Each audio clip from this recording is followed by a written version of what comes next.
পরিবারের ছেলের কোটি টাকার চাকরি, শুভেচ্ছা বিধায়ক থেকে পঞ্চায়েত প্রধানের। পশ্চিম মেদিনীপুরের বারোবাসীর সুমন বেরা জলপাইগুড়ি ইঞ্জিনিয়ারিং কলেজের চতুর্থ বর্ষের ছাত্র। গত বছর বহুজাতিক সংস্থা ইন্টার্নশিপ সুমনের।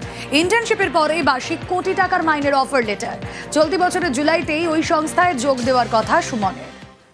আমি জলপাইগুড়ি গভর্নমেন্ট ইঞ্জিনিয়ারিং কলেজে 2022 সালে ভর্তি হয়েছিলাম। 3 মাসের জন্য আমি ইন্টার্নশিপের অফার পেয়েছিলাম লিঙ্কডইন কোম্পানি থেকে। আমি ওখানে ব্যাঙ্গালোর অফিসে 3 মাস ইন্টার্নশিপ করেছিলাম এবং ওখানে আমার পারফরমেন্সের উপর বেস করে ওরা তার কিছু মাস পরেই আমাকে ফুল টাইম অফার দিয়েছিল ওখানে কাজ করা, যেটা আমি আমার কলেজ আর একটা সেমিস্টার বাকি আছে, এই জুলাই বা আগস্টের দিকে আমি ওখানে ব্যাঙ্গালোর অফিসেই ফুল টাইম ইঞ্জিনিয়ার হিসাবে ওই লিঙ্কডিনে যোগদান করি। আশা করিনি যে এত ভালো অফার পেয়ে যাব, আমি অফ ক্যাম্পাসে পেয়ে গেছিলাম। এসআইআর হয়রানিতে মৃত্যু। নলহাটিতে এসআইআর হয়রানিতে মৃত্যুর অভিযোগ। বীরভূমের নলহাটির ভগলদিঘি গ্রামের বৃদ্ধের মৃত্যু। গতকাল এসআইআর শুনানিতে ডাক রফিকুল ইসলামের। শুনানির লাইনে দাঁড়িয়েই অসুস্থ বৃদ্ধ। রামপুরহাট মেডিকেলে বৃদ্ধের মৃত্যু। শুনানি হয়রানিতে মৃত্যুর অভিযোগ পরিবারের।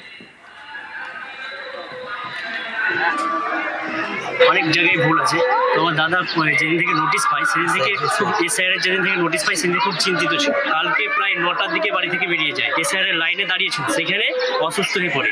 সঙ্গে সঙ্গে করে প্রাথমিক হসপিটালে নিয়ে যাওয়া হয়। সকাল 5:30টার দিকে আমাদেরকে যে এত হেনস্থা করা হচ্ছে, বিজেপি সরকার আমাদেরকে এইভাবে যে হেনস্থা করছে আমরা ভাবতে পারছি না। আমরা এইভাবে আমার দাদা গেছে, কালকে আমার বাবা যাবে, কালকে আমার কাকা যাবে, এভাবে অনেকেই আমাদের প্রাণ চলে যাবে। আমরা এটা থেকে আমরা বাঁচতে চাই, আমাদেরকে বাঁচার একটা উপায় দেন।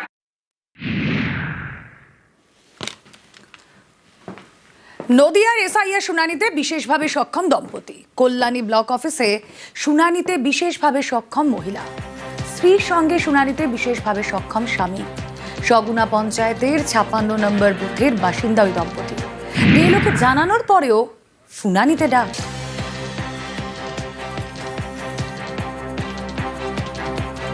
আপনারা বিএলওকে জানাননি যে আমরা প্রতিবন্ধী? হ্যাঁ জানাইছি। তা সত্ত্বেও হিয়ারিং এ আসতে হলো আপনাদের? হ্যাঁ ওই চিঠি পাঠাইছে। এই যে প্রতিবন্ধী আপনাদের কার্ড আছে?